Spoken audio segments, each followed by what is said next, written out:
Welcome back to the first few days of Silverbell Diaries, and wow, Silverpoint has been a blast so far. I am making a graphic novel with metal and going to try not to fuck it up.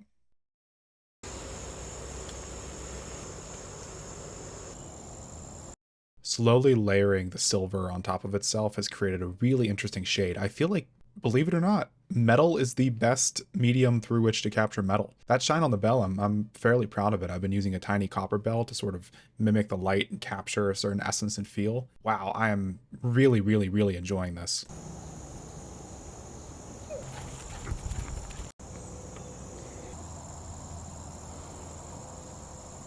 That sounds great. Cool. That sounds really nice. Subject. I don't know. I just got back.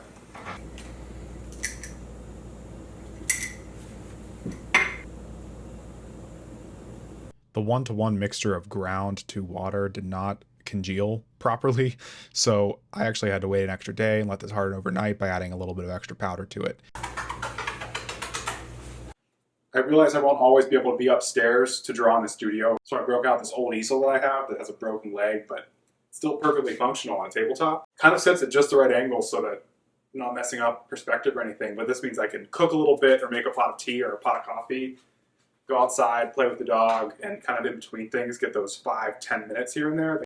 I bought this easel the week that I graduated high school. It then happened to get into the way of a small wrestling match in my basement.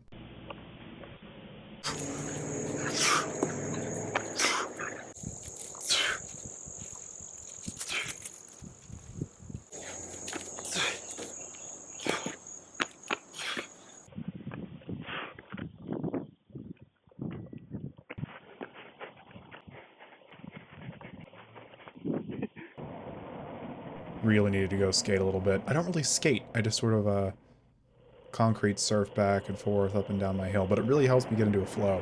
It lets the brain relax. There's a lot of science that suggests that fast movement actually really helps the brain calm down because your mind can't capture imagery and focus on things. It really lets you just fall into a beautiful state of rhythm and thought. While I don't necessarily need a lot of really detailed drafting and architectural work for these first few pages, it is quite a lot of emotional draftsmanship.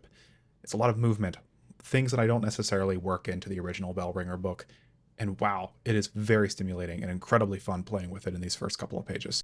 I think a lot of the shape and form here seems to be mimicking, I'm going towards like a Henson-esque Skeksis look, that horrifying, dark, creepy, voracious look. It's a hunger. Bare knuckles, claws, talons, along with that sleuthing, vibey, serpentine, kind of cartoonish smack, like with this ripple and smack. But I'm really enjoying creating and carving those forms. As the colors and shapes began to layer themselves up, I really started to become quite happy with where this was going. It's really fun seeing this come to life after just kind of sketching some things out with a pencil on a piece of paper.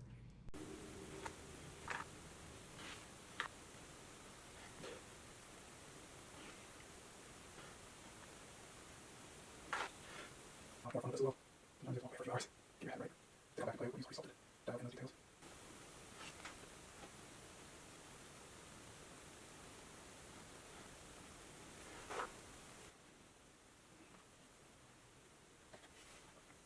Now I will eventually show you the finished product, but for now, here, you can watch me make some panels with a perfectly sized Winnie the Pooh book.